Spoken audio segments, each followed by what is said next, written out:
जय राधा माधव कुंज बिहारी। जय राधा माधव कुंज बिहारी। गोपी जन वल्लभ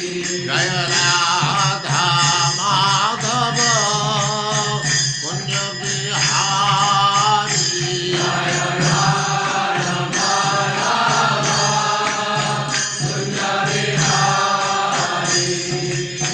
गोपी जन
ओम नमो भगवते वासुदेवाय। ओम नमो भगवते वासुदेवाय। ओम नमो भगवते वासुदेवाय। ओम नमो भगवते वासुदेवाय। ओम नमो भगवते वासुदेवाय। ओम नमो भगवते वासुदेवाय। नारायणं नमस्कृत्य नारायणं नमस्कृत्य नरं चैव नरोत्तमं नरं चैव नरोत्तमं देवीं सरस्वतीं व्यासं देवीं सरस्वतीं व्यासं ततो जयमुदीरये ततो तो जयमुदीरये नष्टप्रायेषु अभद्रेषु नष्टप्रायेषु भद्रेषु भद्रेषु नित्यं भागवत सेवया नित्यं नित्यं भागवत सेवया भगवद्गीतया भगवते उत्तमा श्लोके भगवते भगवति उत्तमाश्लोके उत्तमाश्लोके भक्तिर्भवति नैष्टिकी भक्तिर्भवति भक्तिर्भवति नैष्ठिकी नैष्ठिकी। हरे कृष्ण। आप सबका हरे स्वागत है। कृष्ण प्रभु जी दंडवत हरे हरे प्रणाम। कृष्ण कृष्णा प्रभु जी दंडवत दंडवत प्रणाम। प्रणाम। हरे प्रभु कृष्णा जी हरे दंडवत कृष्णा प्रणाम। हरे हरे कृष्ण। कृष्ण प्रभु जी दंडवत प्रणाम। हरे हरे कृष्ण। कृष्ण प्रभु जी हरे दंडवत कृष्णा प्रणाम। प्रभु जी दंडवत प्रणाम। पहले श्लोक से शुरू करते हैं, दूसरे अध्याय के। श्री शुक उवाच आसीत् गिरिवरो राजन् त्रिकूट इति विस्तृतः क्षीरोदेन आवृतः श्रीमान् योजनायुतम् उच्छ्रितः।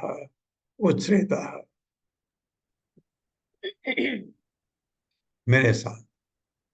श्री शुक उवाच श्रीशुक उवाच शुकैर्वाच आसीत् गिरिवरो राजन् आसीद् आसीत् गिरिवरो गिरिवरो राजन् राजन् त्रिकूट इति विश्रुतः त्रिकूट इति त्रिकूट विश्रुतः इति विस्तृतः क्षीर उदेन आवृतः श्रीमान् क्षीरोदेनावृतः क्षीरोदेनावृतः श्रीमान् श्रीमान् योजना योजन अयुतम उच्छ्रितः।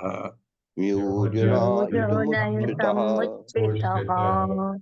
शब्दार्थ है श्री शुक उवाच। श्री सुखदेव गोस्वामी ने कहा, आसीत था गिरिवर विशाल पर्वत। राजन, हे राजा, ये परीक्षित महाराज को कह रहे हैं। उन्होंने कहा, मुझे सुनना है गजेंद्र की क्या हुआ, उसको क्यों ऐसा हुआ, घड़ियाल ने उसको पकड़ लिया। त्रिकूट त्रिकूट पर्वत था। इति इस प्रकार विश्वतः विख्यात क्षीर उदयन क्षीरोदयन क्षीर सागर द्वारा आवृत घिरा हुआ श्रीमान अत्यंत सुंदर। हाँ, आप किसी को श्रीमान कहते हैं, उसका मतलब होता है अत्यंत सुंदर। योजन 8 मील की नाप। एक योजन का मतलब 8 मील होता है। अयुतम 10,000। उच्चतः अत्यंत ऊंचा उच्च। मेरे साथ पढ़िए। सुखदेव गोस्वामी ने कहा, सुखदेव गोस्वामी ने कहा, हे राजन, हे हे राजन, राजन, त्रिकूट नाम का एक विशाल पर्वत है। त्रिकूट त्रिकूट नाम का एक विशाल पर्वत है। यह 10,000 योजन ये जहाँ 10,000 योजन यानी 8 नहीं आ रहा ना इसमें, 80,000 मील यानी 80,000 मील 80,000 मील ऊंचा है। ऊंचा है। ऊंचा है। चारों ओर से चारों ओर चारों से ओर से क्षीर सागर द्वारा घिरे होने के कारण क्षीर सागर द्वारा घिरे होने द्वारा के घिरे कारण हुए होने के कारण इसकी स्थिति अत्यंत रमणीक है। इसकी स्थिति अत्यंत रमणीक है। तावता विस्तृतः पर्यक त्रिभिः श्रृंगै पयो निधिम दिशः खं रोचयत् आस्ते रोप्या अयस हिरण्यमये अन्यैः च ककुभः सर्वा रत्न धातु विचित्रितः नाना द्रुमलता गुलमय निर्घोषय निर्झर अम्बसा। मेरे साथ। तावता विस्तृतः पर्यक तावता तावता विस्तृता पर्याप्त विस्तृता पर्यक् त्रिभिः श्रृंगै पयो निधिम् त्रिभिः श्रृंगैः पयोनिधिम् पयोनिधम् दिशः खं रोचयन् आस्ते विशाखं दिशाखं रोचयन्नास्ते रचयन्नास्ते रोप्य अयसर हिरण्यमये रौप्यायसि रूपाय हिरण्यमयी हिरण्मयी रौप्य चांदी, अयस लोहा, हिरण्यमय तो आप जानते हैं सोना। अन्य च ककुवः सर्वा अन्यैश्च अन्येश्च कुकुवाः ककुभा सर्वा सर्वा रत्न धातु विचित्र है, रत्न धातु रत्नधातु विचित्रितैः विचित्रितैः नाना द्रुम लता गुलमय नाना नानाद्रुमलता द्रुमलता गुल्मैर् गुल्मैः निर्घोष निर्झर अम्बसाम। निर्घोषैर्निर्झरयम्बसाम् हाँ, ये पर्वत तीन लोहे का, चांदी का और सोने का बना है। ये तीन चोटियां हैं शायद इसमें। तावता उस प्रकार से विस्तृतः लंबाई तथा चौड़ाई 80,000 मील, पर्यक चारों ओर, त्रिवेही तीन संज्ञा चोटियों से, पयः निधिम क्षीर सागर में एक द्वीप में स्थित। क्षीर सागर में एक आइलैंड है, उसमें स्थित है। दिशा सारी दिशाएं, खम आकाश, रोचयन सुहावना, आस्ते खड़ा हुआ, रौप्य चांदी, अयस लोहा, हिरण्यमय तथा सोने से बना। अन्य अन्य चोटियों समेत च भी ककुबह दिशाएं, सर्वा सभी, रत्न रत्न धातु तथा खनिज से विचित्रतः सुंदर ढंग से अलंकृत, नाना अनेक ध्रुमलता पौधे तथा लताओं, गुलमय तथा झाड़ियों से, निर्घोष ध्वनि से, निर्झर झरने से, अम्बसाम जल की। पर्वत की लंबाई तथा चौड़ाई समान, पर्वत की लंबाई तथा चौड़ाई समान समान मतलब आपने ऊंचाई पढ़ी थी 8 योजन 80,000 मील, तो चौड़ाई भी उतनी है, समान 80,000 मील है। 80,000 मील है। 80,000 मील है। इसकी तीन प्रमुख चोटियां, इसकी इसकी तीन प्रमुख चोटियां चोटियां, हाँ छोटी छोटी चोटियां और भी हैं, तीन प्रमुख चोटियां हैं जो लोहे चांदी तथा सोने की बनी हैं। जो चांदी लोहे तथा चांदी सोने तथा की सोने बनी की है। सोने की बनी है। सारी दिशाओं सारी सारी दिशाओं दिशाओं एवं आकाश को सुंदर बनाती हैं। एवं एवं आकाश को आकाश को सुंदर सुंदर बनाती है। बनाती हैं। हाँ, पर्वत में अन्य चोटियां भी हैं पर्वत में अन्य अन्य चोटियां भी चोटियां हैं भी हैं जो रत्नों तथा खनिजों से पूर्ण हैं जो जो रत्नों तथा खनिजों से से पूर्ण पूर्ण है है और सुंदर वृक्षों, और और और सुंदर सुंदर वृक्षों, वृक्षों, लताओं लताओं लताओं एवं झाड़ियों से अलंकृत है। एवं एवं झाड़ियों झाड़ियों से से अलंकृत अलंकृत है। है। हाँ, इसका मतलब है उसमें मिट्टी भी है चारों तरफ कहीं, जिसमें क्योंकि वृक्षों लताओं झाड़ियों के लिए तो मिट्टी जरूरी है, तो उससे वो कितना सुंदर होगा आप समझ सकते हैं। लताओं एवं झाड़ियों से अलंकृत है। लताओं एवं झाड़ियों से अलंकृत झाड़ियों हैं। से अलंकृत है। है। पर्वत के झरनों से पर्वत के उन झरनों पर्वत से के झरनों से जो ध्वनि उत्पन्न होती है जो जो ध्वनि ध्वनि उत्पन्न उत्पन्न होती होती है है वह सुहावनी है। वो वो सुहावनी सुहावनी है। है। हाँ, पर्वत में झरने भी हैं, तो बताओ कितनी सुंदर जगह होगी। इस प्रकार यह पर्वत इस इस प्रकार प्रकार ये यह पर्वत पर्वत सभी दिशाओं में सभी सभी दिशाओं दिशाओं में में सुंदरता को बढ़ाते हुए खड़ा है। सुंदरता को सुंदरता को बढ़ाते हुए बढ़ाते खड़ा हुए है। खड़ा है। हरे ये कृष्णा। अब इंट्रोडक्शन दिया जा रहा है, कहाँ गजेंद्र कहाँ फंसा, उसको पहले ये पर्वत त्रिकूट पर्वत बताया गया और कितना सुंदर है ये। अब इसके कहीं कोई सरोवर होगा, क्योंकि वो तो सरोवर में स्नान करने आया था गजेंद्र अपने झुंड को लेकर के।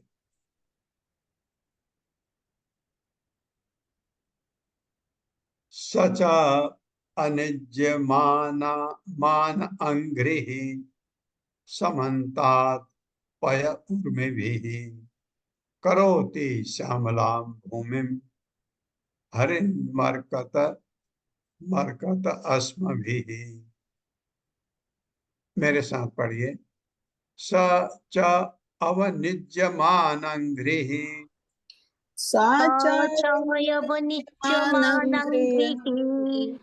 समन्ताप पय उर्मभिः समन्तापय उर्मिभिः समन्ताप पय उर्मिभिः समन्तापय उर्मिभिः करोति श्यामलां भूमिं करोति श्यामलां भूमिं हरिन मरकत, हरिन को हरित भी पढ़ सकते हैं, हरा हरित मरकत अस्मभिः हरितमर्कतयस्मभिः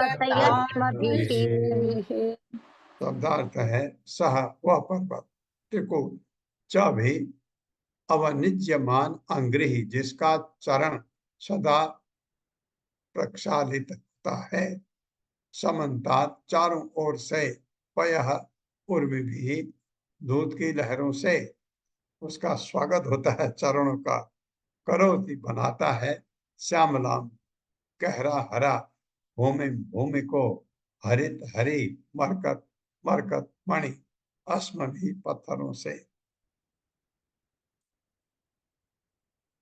पर्वत के पाद की भूमि पर्वत के पाद की भूमि सदैव दूध की लहरों से सदैव दूध की लहरों से प्रक्षालित होती रहती है। प्रक्षालित होती रहती है। हाँ, क्योंकि दूध की लहरें भी सागर है, ऊपर आएंगे उसके पैरों को छूते हुए चले जाएंगे। जो आठों दिशाओं में हाँ, उत्तर दक्षिण पूर्व पश्चिम उत्तर दक्षिण पूर्व पश्चिम तथा इनकी बीच की दिशाओं में तथा इनके बीच की दिशाओं में मरकत मणियां उत्पन्न करती रहती हैं। मरकत मणियां मणियां उत्पन्न करती रहती है। आठों दिशाओं में दूध आता है, छू के पैरों को जाता है, इसलिए वो कहते हैं मणियां, मरकत मणियां इसलिए उत्पन्न होती हैं। तात्पर्य माता जी। हरे कृष्ण पल्लवी माता जी। हरे कृष्णा प्रभु। हरे कृष्णा प्रभु जी। तात्पर्य श्री प्रभुपाद जी द्वारा। श्री प्रभुपाद जी की जय। हमें श्रीमद् भागवत से पता चलता है कि समुद्र कई प्रकार के हैं। कहीं दूध का सागर है, कहीं सूरा का सागर, तो कहीं घृत तेल या मीठे जल का सागर है। इस तरह ब्रह्मांड में नाना प्रकार के समुद्र है। आधुनिक विज्ञानी अपने सीमित ज्ञान के बल पर इन कथनों को चुनौती नहीं दे सकते। वे हमें किसी भी लोक के विषय में पूरी जानकारी नहीं दे सकते। यहाँ तक कि जिस लोक में हम रह रहे हैं उसके विषय में भी इस लोक से हम समझ सकते हैं कि यदि किन्हीं पर्वतों की घाटियां दुग्ध से प्रक्षालित हो तो उनमें मरकत मणियां उत्पन्न होती हैं। किसी में इतना सामर्थ्य नहीं है कि भगवान द्वारा संचालित भौतिक प्रकृति के कार्यकलापों का अनुकरण कर सके। हरे कृष्ण। प्रभुपाद कह रहे हैं नाना प्रकार के समुद्र हैं, ये बहुत ऊपर है, हमारे इस भारत खंड में नहीं है। ये बहुत सारे हमने 5वें स्कंद में पढ़े थे, ये यहाँ नहीं है। हम इतने भाग्यशाली नहीं है कि इसको देख सके।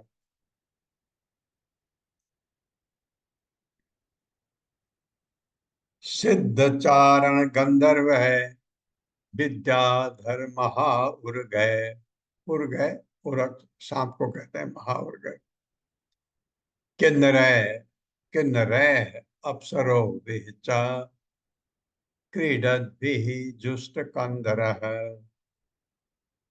मेरे साथ सिद्ध चारण गंधर्व सिद्धचारण गंधर्वैः विद्याधर महाउर्गय विद्याधर किन्नरैः अप्सरोभिः च किन्नरैरप्सरोभिश्च क्रीडद्भिः जुष्टकन्दरः। ईदद्भिर्जुष्टकन्दरः। शब्दार्थ है सिद्ध, सिद्ध लोक के वासी, चारण, चारण लोक के वासी, गंधर्व तथा गंधर्व लोक के वासियों द्वारा, विद्याधर, विद्याधर लोक के वासी, महाउर्गय, सर्प लोक के वासियों द्वारा, किन्नर, किन्नरों के द्वारा, अप्सरों भी, अप्सराओं से, तथा क्रीडत भी, खेल कूद में लगी, जुष्ट विलास में लगे, कंधर, गुफाएं। मेरे साथ पढ़िए, उच्च लोक के वासी, उच्च लोकों के उच्च वासी, लोक हाँ, उच्च लोकों के वासी, उच्च लोकों के वासी, सिद्ध चारण, सिद्ध चारण, चारण, गंधर्व विद्याधर, गंधर्व गंधर्व विद्याधर, विद्याधर, उरग किन्नर उरग उरग किन्नर किन्नर तथा अप्सराएं तथा तथा अप्सराएं अप्सराएं इस पर्वत पर क्रीड़ा करने के लिए जाते इस हैं। इस पर्वत पर क्रीड़ा करने के लिए जाते हैं। करने के लिए जाते हैं। इस तरह पर्वत की सारी गुफाएं इस तरह पर्वत की सारी पर्वत की गुफाएं सारी गुफाएं स्वर्ग लोक के निवासियों से भरी रहती हैं। सब लोग स्वर्गलोक के भरी रहती निवासियों हैं। से भरी रहती है। हाँ, ये अच्छी बात है कि गुफाएं हैं यहाँ। पर्वत में गुफाएं होती हैं। तो मुझे याद है जब हम स्कूल जाते थे तो पहाड़ियों के बीच से होते हुए जाते थे, बारिश आ जाती थी, कभी कभी बहुत जोर की बारिश आ गई तो हम क्या करते थे, वो पर्वत में कुछ जगह है जहाँ गुफाएं होती, हम उस गुफा के अंदर बैठ जाते थे तो हम भीगने से बच सकते थे। लेकिन अगर आप उस एरिया में हैं जहाँ गुफा है, तो पर्वत में यहाँ जो गुफाएं बताया गया है, ये गुफाओं में जो ये लोग आते थे, सिद्ध चारण, गंधर्व, विद्याधर, किन्नर, अप्सराएं, ये जब आते थे तो इनमें अपने इन गुफाओं में अपना आनंद लेते थे बैठ करके। इन गुफाओं में आप अपना सामान बिछा सकते हैं, बैठ सकते हैं, लेट सकते हैं। गुफा बड़ी है तो और भी आनंद है। लेकिन पहाड़ों में ये गुफाएं शेर, बाघों द्वारा भी इस्तेमाल की जाती हैं, वो भी इस्तेमाल करते हैं इसको। इन गुफाओं में जाने से पहले देखना पड़ता कि यहाँ कहीं कोई जानवर तो नहीं है। कभी कभी किसी गुफा में सांप भी होता है, छेद है तो गुफाओं में भी बड़ा ध्यान रखना पड़ता है। लेकिन यहाँ जो पर्टिकुलरली जो 3 चोटियां हैं, चोटी ऊपर, नीचे के लिए नहीं कहा गया है, पर चोटी जो है 3, वो बहुत ही रमणीक है। एक लोहे का है, चांदी का और सोने का। नीचे शायद पूरा ना हो, नीचे तक सोना। चोटियां बताई, चोटियां सोने की, चांदी की और लोहे की हैं। तो ये बहुत ही रमणीक जगह लगती है, ऐसा वर्ण हो रहा है। तात्पर्य माता जी। हरे कृष्णा। आशा माता जी। आशा माता जी। हरे कृष्ण माता जी। पढ़िए माता जी। हरे कृष्ण। तात्पर्य प्रभुपाद जी द्वारा प्रभुपाद जी की जय। जिस प्रकार सामान्य लोग खारे यानी लवण सागर में कीड़ा करते हैं, उसी प्रकार कुछ लोगों के निवासी क्षीर सागर में जाते हैं। वे क्षीर सागर में तैरते हैं और त्रिकुट पर्वत की गुफाओं में नाना प्रकार की क्रियाओं का आनंद लेते हैं। हरे कृष्ण। ये उनके आनंद की जगह है, उच्च लोगों के लिए। और गजेंद्र यहाँ घुस गए तो ये तो इसलिए घड़ियाल को लगा होगा कि ये कौन आ गया यहाँ। यहाँ तो जो सरोवर में ये उच्च लोग के वासी आते हैं, अप्सराएं स्नान करती हैं और घड़ियाल कुछ नहीं करता। लेकिन हाथी घुस गया तो घड़ियाल बहुत नाराज हो गया। यत्र संगीत सन्नाद नदद गुई, नदद गुहम अमर सया। अभिगर्जन्ति हरयः श्लाघिनः परशंकया। मेरे साथ पढ़िए। यत्र संगीत सन्नादे यत्र संगीत सन्नादैर् नदद्गुहम् अमर्षया नदद्गुहमर्षया अभिगर्जन्ति हरयः अभिगर्जन्ति हरयः श्लाघिनः परशंकया। श्लाघिनः परशंकया। परशंकया। शब्दार्थ है यत्र उस त्रिकूट पर्वत में संगीत गायन की सन्नादय ध्वनि से नदत प्रतिध्वनित गुहम गुफाएं अमरसया असह्य क्रोध या ईर्ष्या के कारण अभिगर्जन्ति दहाड़ते हैं हरयः सिंह श्लाघिनः अपने बल पर अत्यंत गर्वित पर शंकया दूसरे सिंह की आशंका से। इसमें क्या होता है, अगर आप कोई आवाज करें पर्वत में तो वो आवाज टकरा करके रिफ्लेक्ट होती है, प्रतिध्वनित होती है, तो आपकी आवाज आपको सुनाई देती है। अगर आप गा रहे हैं मान लीजिए जोर से, तो वो प्रतिध्वनित होके किसको सुनाई दे रही है? सिंह को। वो सोच रहा है कि कोई दूसरा सिंह शेर है वहां, तो इस वजह से वो दहाड़ रहा है, तो अपना भी दहाड़ता है। मेरे साथ पढ़िए। गुफाओं में स्वर्ग के निवासियों के गुफाओं में गुफाओं स्वर्ग में के स्वर्ग के निवासियों के निवासियों के गायन की गूंजती हुई ध्वनियों के कारण गायन की गायन गूंजती की हुई गूंजती ध्वनियों के हुई कारण ध्वनियों के कारण वहां के सिंह जिन्हें वहां के वहां सिंह के सिंह जिन्हें अपनी शक्ति पर गर्व है, अपनी शक्ति अपनी पर गर्व है, शक्ति पर गर्व है, असह्य ईर्ष्या के कारण असह्य असह्य ईर्ष्या के ईर्ष्या कारण के कारण यह सोचकर गर्जना करते हैं कि ये ये सोचकर सोचकर गर्जना गर्जना करते हैं करते कि हैं कि वहां पर कोई अन्य सिंह वहां पर वहां कोई पर अन्य कोई सिंह अन्य अन्य सिंह सिंह वैसे ही दहाड़ रहा है। वैसे ही दहाड़ वैसे ही रहा है। दहाड़ रहा है। हाँ, हरे हालांकि कृष्णा। सिंह को पता है सिंह की गर्जना वैसी नहीं होती, तो उसको गुस्सा आ रहा है कि सिंह ये कैसा सिंह है, कैसी गर्जना कर रहा है, क्योंकि वो तो संगीत की ध्वनि आ रही है। तो इसलिए वो गुस्से से चिड़चिड़ा होकर के दहाड़ रहा है। तात्पर्य माता जी। हरे कृष्णा शैलेश भट्ट प्रभु जी। हरे कृष्णा माता जी, हरे कृष्णा प्रभु जी, हरे कृष्णा सभी को। तात्पर्य बाय शिला प्रभुपाद द्वारा शिला प्रभुपाद जी की जय। उच्चतर लोकों में न केवल विभिन्न प्रकार के मनुष्य ही है, अपितु सिंह तथा हाथी जैसे पशु भी है। यहाँ वृक्ष है और वहां की धरती मरकतों से बनी है। ऐसे ही भगवान की सृष्टि है। इस प्रसंग में श्रील भक्ति विनोद ठाकुर का गीत है, केशव तुया जगत विचित्र। हे केशव, आपकी सृष्टि रंग बिरंगी तथा नाना किस्मों में पूर्ण है।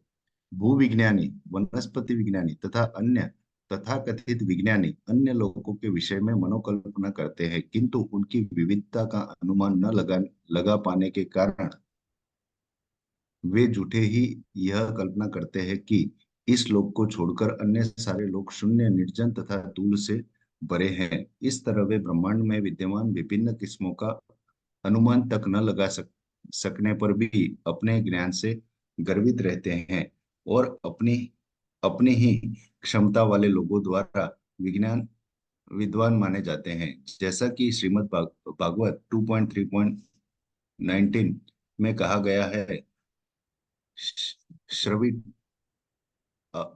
श्रवित वराहो होष्ट्र खरैः संस्तुतः पुरुष पशु।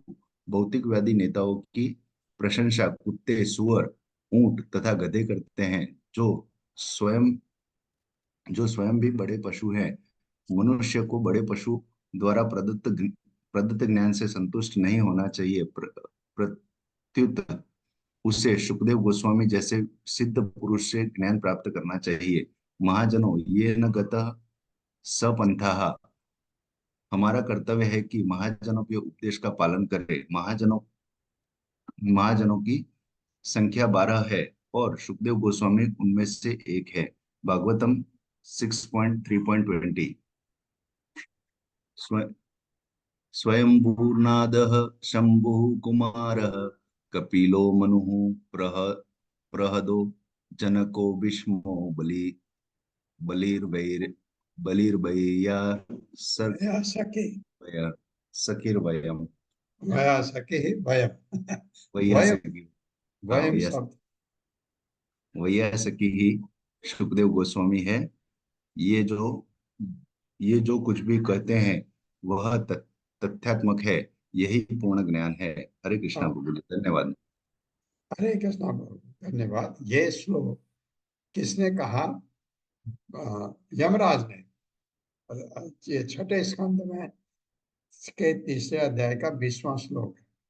यमराज ने कहा है, यमराज ने कहा जब हिरण्याक्ष की मौत हो गई थी तो हिरण्यकश्यप समझा रहा था उनको, तो वो उसकी रानियां हिरण्याक्ष की रो रही थी बड़े जोर जोर से, तो यमराज आए उनको समझाने के लिए।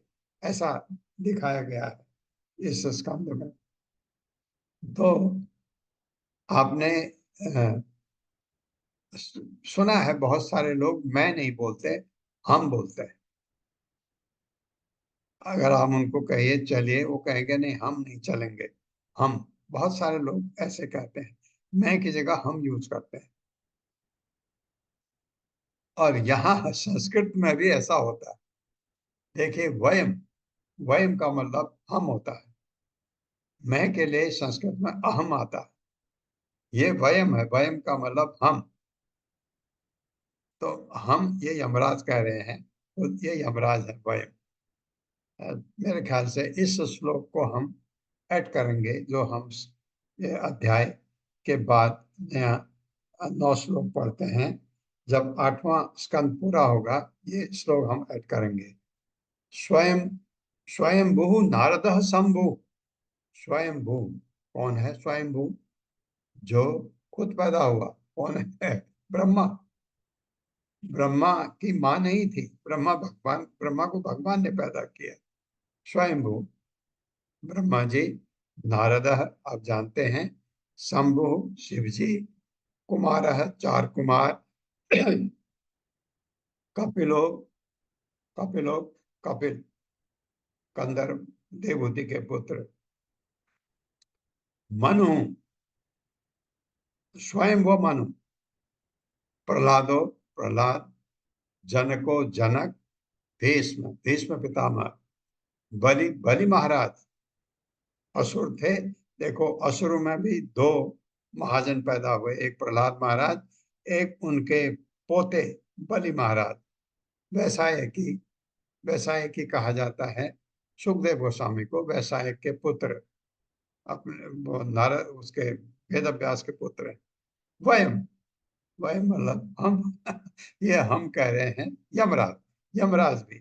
तो ये 12 हैं महाजन। ये श्लोक याद हो गया तो 12 महाजनों के नाम याद हो गए। महाजन वह होते हैं जो भगवान को बहुत करीब से जानते हैं और भगवान के विश्वास पात्र होते हैं। ये महाजन। तो ये महाजनों को आप अगर रोज जब आप अपनी आराधना करते हैं सूर्य भगवान की, महाजनों को भी नमस्कार करें तो बड़ी अच्छी बात है। क्योंकि भगवान के महान भक्तों में आते हैं जिनको भगवान का पूरा ज्ञान होता है। पूरा ज्ञान तो भगवान के शुद्ध भक्त को जो अ, है उनमें से है, शुद्ध भक्त इनमें से। आप देखें, शुद्ध भक्त होंगे। प्रहलाद तो शुद्ध भक्त है भगवान का, और भगवान कपिल तो भगवान का ही रूप है। ये तो ये इतने महान हैं ये महाजन, तो इनकी ये हमारे पूजनीय हैं। इनको आप कभी कभी किसी को पूछते हैं, जैसे आप इनमें से कपिल, भगवान कपिल की पूजा करते हैं, शिव जी की पूजा करते हैं, ब्रह्मा जी की पूजा करते हैं, नारद के बगैर तो आप आगे बढ़ ही नहीं सकते हैं। तो इनकी सबको अगर ये श्लोक याद हो जाए, आप ये श्लोक हाथ जोड़ करके श्लोक पढ़ना तो सबको नमस्कार हो जाती। बहुत अच्छी बात है। ये प्रभुपाद ने बहुत जगह कोट किया ये श्लोक कि एक ही श्लोक, संस्कृत की ये बहुत खूबी है, एक श्लोक में सब कुछ भर देते हैं। ये सबसे ज्यादा कहाँ यूज होता है? ज्योतिष शास्त्र में। ज्योतिष शास्त्र में आपको एक श्लोक याद हो गया तो आपको उससे बहुत चीजें पता लग जाती हैं।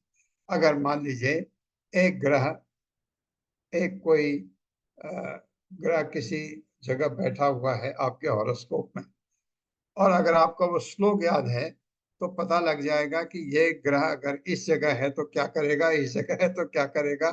तो इसलिए जो ज्योतिषाचार्य हैं, अगर वो संस्कृत के जानकार हैं, उनको सहूलियत होती है।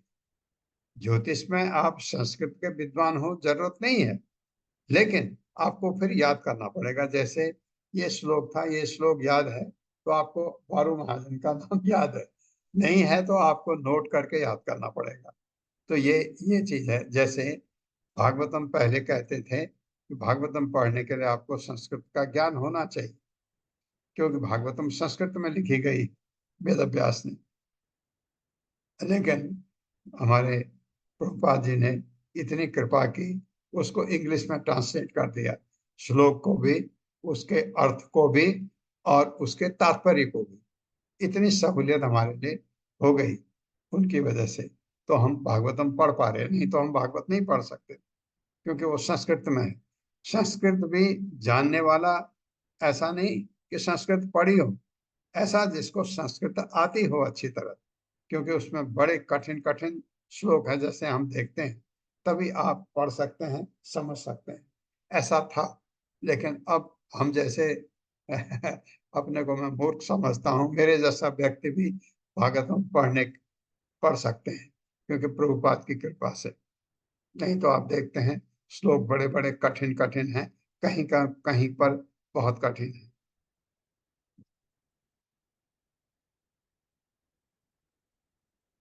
नाना अरण्य पशुव्रात संकुल द्रोणी अलंकतः चित्रदुम सुर उद्यान कलकंठ विहंगमः। मेरे साथ, नाना अरण्य पशुव्रात नानारण्य पशुभ्राता संकुल द्रोणी अलंकतः। शंकुल द्रोणी अलंकिता। हाँ, द्रोण्य है, द्रोणी कहेंगे तो यौ की जगह आ जाएगा। चित्रधुम सुर उद्यान चित्रद्रुमशुरुद्दाना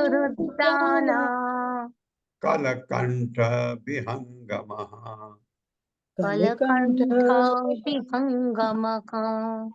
शब्दार्थ है नाना, अनेक प्रकार के अरण्य पशु, जंगली जानवर, प्रात झुंड, संकुल पूर्ण, द्रोणी घाटियां, अलंकतः सुंदर ढंग से सजाई गई, चित्र किस्में, ध्रुम वृक्ष, सुर उद्यान देवताओं का बगीचा, कलकंठ चहकती हुई, विहंगमः पक्षी। मेरे साथ पढ़ें। चित्रकूट के नीचे की घाटियां, त्रिकुट पर्वत के नीचे की पर्वत के घाटियां, नीचे की हाँ, घाटियां, त्रिकूट पर्वत के नीचे की घाटियां, त्रिकुट त्रिपुर पर्वत के पर्वत नीचे की की घाटियां घाटियां अनेक प्रकार के जंगली जानवरों से सुशोभित हैं। अनेक अनेक प्रकार प्रकार के के जंगली जंगली जानवरों जानवरों से से सुशोभित सुशोभित हैं है।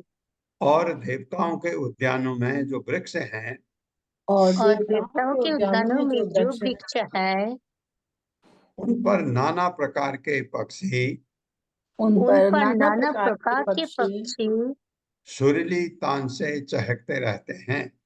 सुरीली सुरीली तान से तान से चहकते चहकते रहते रहते हैं। हैं। हाँ, तो ये देवताओं के उद्यान भी है वहां। इसी तरह से ये जो सरोवर है जहाँ गजेंद्र घुस गया, वो शायद ये उच्च लोक के वासी वहां स्नान करने जाते होंगे, इसलिए घड़ियाल नाराज हो गया।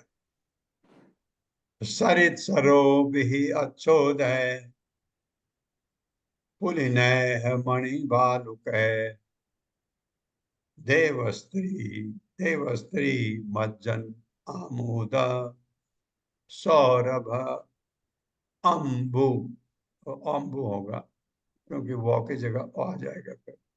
सौरभ अम्बु अनिलय युतः, मेरे साथ। सरित सरोभिः अच्छोदय सरित सरित सरोभिरक्षोदयैः सरोभिरक्षोदहि पुलिनैः मणिबालुकैः पुलनैर्मणिबालुकैः पुलिनैर्मणिबालुकैः देवस्त्री मज्जन आमोद देवस्त्री देवश्रीमज्जनामोद मज्जनामोद सौरभ अम्बु अनिलय युतः सौरभायम्बु सौरभायम्बुअनिलयुतः अनिलैर्युतः। हरे कृष्ण। शब्दार्थ है सरित नदियों, सरोभिः तथा झीलों से, अच्छोदय निर्मल जल से पूर्ण, पुलिनय किनारे, मणि छोटे छोटे रत्नों से, बालू के कणों से मिलते जुलते मणिया। देव स्त्री देवताओं की स्त्रियां, मज्जन जल में स्नान द्वारा, आमोद शारीरिक सुगंध, सौरभ अत्यंत सुगंधित, अम्बुजल अनिलय तथा वायु से युद्ध त्रिकूट पर्वत के वातावरण से समृद्ध, खूब उधर खुशबू रहती थी, सुगंध। मेरे साथ पढ़े। त्रिकूट पर्वत में अनेक नदियां तथा झीलें हैं, त्रिकुट पर्वत त्रिकुट में पर्वत अनेक में नदियां अनेक तथा नदियां झीलें हैं, तथा झीलें हैं, जिनके किनारे जिनके किनारे जिनके किनारे बालू के कणों के सदृश है, बालू के बालू के कणों के कणों के सदृश सदृश छोटे छोटे रत्नों से ढके हैं, छोटे छोटे छोटे छोटे रत्नों से रत्नों ढके से हैं। ढके हैं। उनका जल मणियों की भांति निर्मल है। उनका जल उनका मणियों की जल भांति मणियों निर्मल की है। भांति निर्मल है।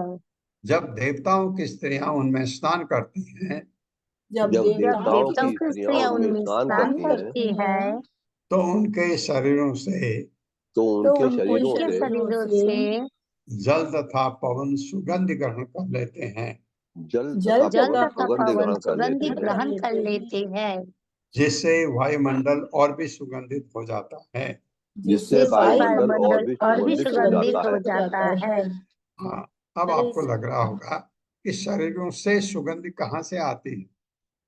हमारे नहीं, हमारे शरीरों से बदबू आती है। जो स्वर्ग लोक के लोग हैं, उनके शरीरों से सुगंध आती है। अगर वो चल रहे हैं तो आपको सुगंध महसूस होगी। ऐसे जब वो स्त्रियां, देवताओं की स्त्रियां, देवता भी ना है, उनसे भी सुगंध आती है, ये कहा जाता है। तो वो जब सरोवर में नहाएंगी तो सरोवर से सुगंध आएगी। ये अपनी सुगंध वो सरोवर को ट्रांसफर कर देती। अगर ऊपर चलेंगी तो हवाओं को ट्रांसफर करती। ये तात्पर्य माता जी। हरे कृष्णा। राधा रती माता जी। हरे कृष्णा माता जी। हरे कृष्णा प्रभु जी। श्रील प्रपात की जय। श्रील प्रपात द्वारा तात्पर्य, इस भौतिक जगत में भी अनेक प्रकार के जीव हैं। पृथ्वी लोक के जीव सामान्यतः अपने शरीर की दुर्गंध रोकने के लिए बाहर से सुगंधित पदार्थ लगाते हैं, किंतु यहाँ हम पाते हैं कि देवताओं की स्त्रियों की शारीरिक सुगंध से नदियां, झीलें, वायु तथा त्रिकूट पर्वत का सारा वातावरण भी सुगंधित हो जाता है। चूंकि उच्च लोगों की स्त्रियों के शरीर अत्यंत सुंदर होते हैं, अतः अब हम सहज ही कल्पना कर सकते हैं कि वैकुंठ की स्त्रियों या वृंदावन की गोपियों के शरीर कितने सुंदर होंगे। हरे कृष्णा। धन्यवाद। कैसे खुशबू उनसे आती होगी, ये आप कल्पना कर सकते। तस्य द्रोण्या भगवतो वरुणस्य महात्मनः उद्यानम ऋतुम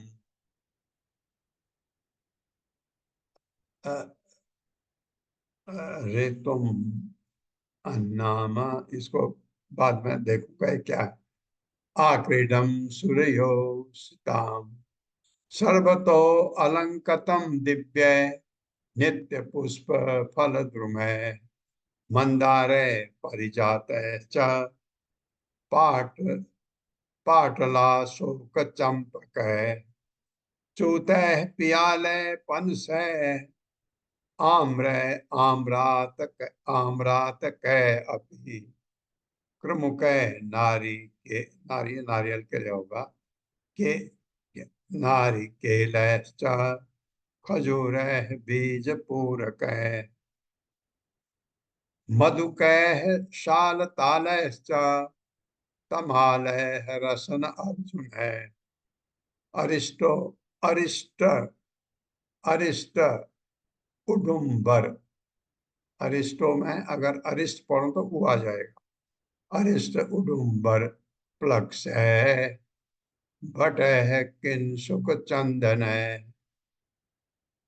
पिचुर्मद को विदार सरल सुरधारु द्राक्ष इक्षु रंभा जम्बू जम्बू बदरी अक्ष अभय अमल है। क्या था पहले? ऋतुमत नाम था। ओके, नहीं मैं पढ़ पा रहा था। ऋतुमत नाम, मेरे साथ पढ़िएगा।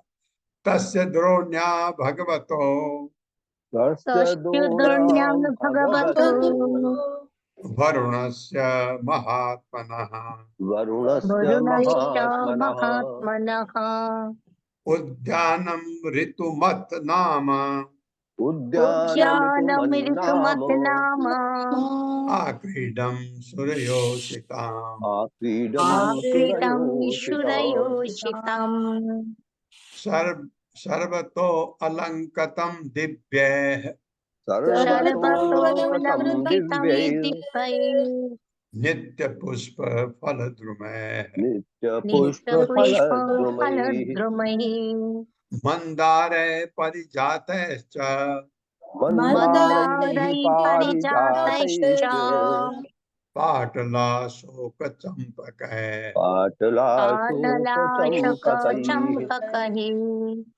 चूत पियाले पनसैः चूतैः पियालैः पियालैः पनसैः पनशैः आम्रैः आम्रातकैः अपि अपि आम्रैराम्रातकैरपि आम्रैराम्रातकैरपि हाँ, आम्र आम्राकैः क्रमुकैः नारिकेलैश्च प्रमुखैर्नारिकेलैश्च नारिकेलश्च खजूरैः बीजपूरकैः खजूरैः खजूरैर्बीजपूरकैः बीजपूरकैः मधुकैः सालतालैश्च मधुकैः मधुकैर्सालतालैश्च सालतालश्च तमालय रसन अर्जुन कमालैरसनार्जुनैः कमलैरचनार्जुनैः अरिष्ट अरिष्ट उडुम्बर प्लक्ष है अरिष्टोडुम्बरप्लक्षैः अरिष्टोडुम्बरप्लक्षैः बटे किंसुक चंदन बटैः शुकचन्दनैः शुकचन्दनैः पिचु मर्दय को विदारे बिचुमर्दैः बिचुमर्दैः कोदारैः सरलय सुरदारुभिः शरलैरुदारुभिः द्राक्ष इक्षुरंभा जम्बुभिः द्राक्षेक्षुरम्भजम्बुभिः बदरी अक्ष अभय अमल बदर्यक्षभयामलैः बदरिया बदरी करेंगे तो य की जगह आ जाएगा। बदरी अक्ष अभय अमल है। बदरी अक्ष अभय अमल है। क्षयभयामलैः शब्दार्थ है तस्य उस पर्वत की द्रोण्याम घाटी में भगवतः महापुरुष वरुणस्य वरुण देव का महाआत्मना भगवान का महान भक्त उद्यानम बगीचा ऋतुमत नामक ये था। ऋतुमत में घुसा था वो ऋतुमत नामक आक्रीडम आमोद प्रमोद का स्थान, सुर योषिताम देवताओं की स्त्रियों के, सर्वतः सर्वत्र अलंकृतम सुंदर ढंग से सजाया हुआ, दिव्य देवताओं से संबंधित, नित्य सदैव पुष्प फूलों फल तथा पुष्पों के ध्रुमय वृक्षों से, मंदार है मंदार से, परिजात है पारिजात से, च भी पाटल पाटल, अशोक अशोक, चंपक है चंपा से, चूत है आम के विशेष फलों से, पियाल है पियाल फलों से, पन से पनस फल से, आम्र है आमों से, आम्रतक है आम्रतक नामक खट्टे फलों से, अभी भी क्रमुक है क्रमुक फलों से, नारिकेल है नारियल वृक्षों से, अच्छा है के नारिकेल है केला नहीं है, नारिकेल है नारियल वृक्षों से, च तथा खजूर है खजूर के वृक्षों से, बीज पूरक है अनारों से, अनार को बीज पूरक संस्कृत में, मधुक है मधुक फलों से, शाल ताल है ताड़ वृक्षों से ताल फलों से, च तथा तमाल है तमाल वृक्षों से, असन असन वृक्ष, अर्जुन है अर्जुन वृक्षों से, अरिष्ट अरिष्ट फलों से, उडुम्बर उडुम्बर का बड़ा वृक्ष, प्लक्ष है प्लक्ष वृक्ष से, बट है बरगद के पेड़ से, किंसुक गंध विहीन लाल फूलों से,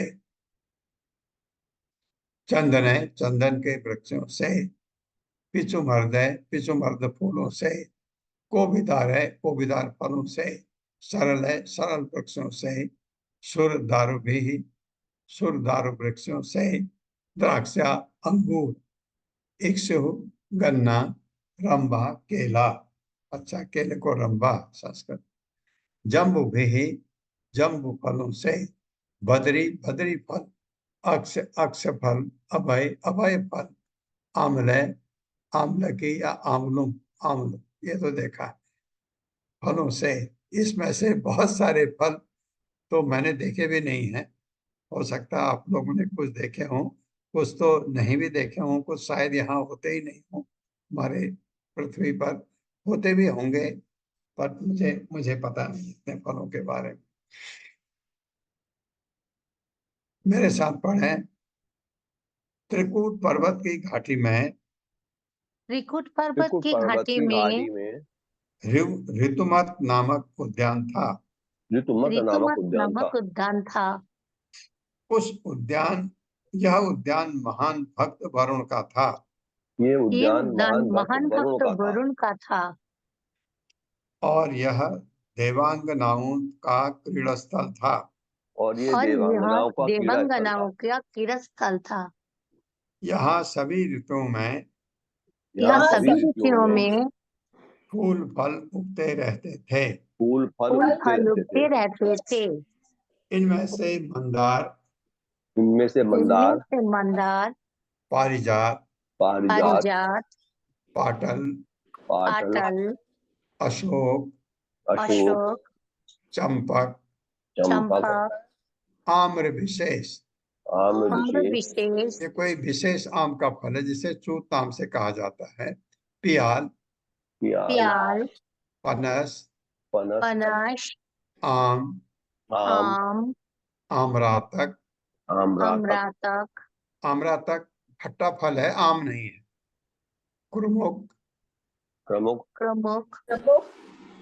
क्रमुक नारियल खजूर तथा अनार मुख्य थे, वहां पर मधु ताड़ तमाल असन अर्जुन अरिष्ट उडुम्बर प्लक्ष बरगद किंसुक तथा चंदन के वृक्ष थे, वहां पर पिचु मर्द, वहां पर पर पिचुमार्द, पिछुमार्द, कोविदार, कोविदार, कोविदार, सरल, सरल, तरल, तुरदारू, तुरदार, तुरदारू, अंगूर, अंगूर, अंगूर, गन्ना, गन्ना, गन्ना, केला, केला, केला, जम्बू, जम्बू, जम्बू, बदरी, बदरी, बदरी, अक्ष, अक्ष, अक्षा, अभय अभय अभय तथा आमल की भी थे। तथा तथा अमल की भी आम्ल थे। की भी थे। हाँ, इसमें बताइए वहां पर पिचु मर्द पता है हमको, मुझे नहीं पता है। कोविदार, कोविदार किसी को पता है? सरल नहीं पता, सुरदार नहीं पता, अंगूर पता है, हमने खाए भी हैं। गन्ना, केला पता है, जम्बू पता है नहीं, बदरी नहीं, अक्ष नहीं, अभय नहीं। इसी तरह ऊपर देखिए, इनमें से फल उगते रहते थे। मंदार, ये पारिजात तो पता है, और पारिजात तो यहाँ होता नहीं भौतिक जगत में। आजकल पारिजात का पेड़ लगाते हैं लोग, पता नहीं वो कौन सा पारिजात है जिससे फूल एक रहते हैं, वो कहते हैं यही पारिजात है। पाटल नहीं, अशोक, अशोक देखा है। चंपक, चंपक भी देखा होगा। आम्र विशेष, आम के तो हमारे यहाँ बहुत सारे किस्म हैं, और विशेष भी कोई होगा। पियाल, किसी को पता है पियाल? पनस, आम तो पता है। आम्रतक, बहुत सारे खट्टे फल होते हैं, उनमें से एक होगा। क्रमुक, नारियल सबको पता है। खजूर पता है, तथा अनार, मुख्यतः अनार भी पता है। तो यहाँ वहाँ और पेड़ जो थे, मधु नहीं पता, ताड़ हाँ पता है, तमाल, तमाल वृक्ष से पता है किसी को? नहीं। तो इस तरह आप देखिए, चंदन का पेड़ मैंने तो देखा है, किंसुक नहीं, बरगद देखा है, प्लक्स, उडुम्बर नहीं। इसमें से बहुत सारे वृक्ष ऐसे हैं, या तो हमको वृक्ष पता है, दूसरे नाम से ऐसा हो सकता है। तो ये उससे इस नाम से वृक्षों के नाम, फलों के नाम, फूलों के नाम हमको पता तक नहीं। इतना सुंदर वो सरोवर था ऋतुमत, जो घिरा हुआ था। मुझे लगता है कल पता लगेगा, शायद इसी ऋतुमत नहीं तो उद्यान है, ऋतुमत उद्यान में एक सरोवर था। उस सरोवर में गजेंद्र घुस गया था, जहाँ घड़ियाल ने उसको पकड़ा था। तो क्योंकि वहां कभी हाथी कभी आता नहीं था, तो ये कल पता लगेगा। ओम अज्ञानतिमिरान्धस्य ज्ञानाञ्जनशलाकया चक्षुरुन्मिलितं तस्मै श्रीगुरवे नमः। नमः विष्णुपादाय कृष्णप्रेष्ठाय भूतले श्रीमते भक्तिवेदांत स्वामिनिति नामिने।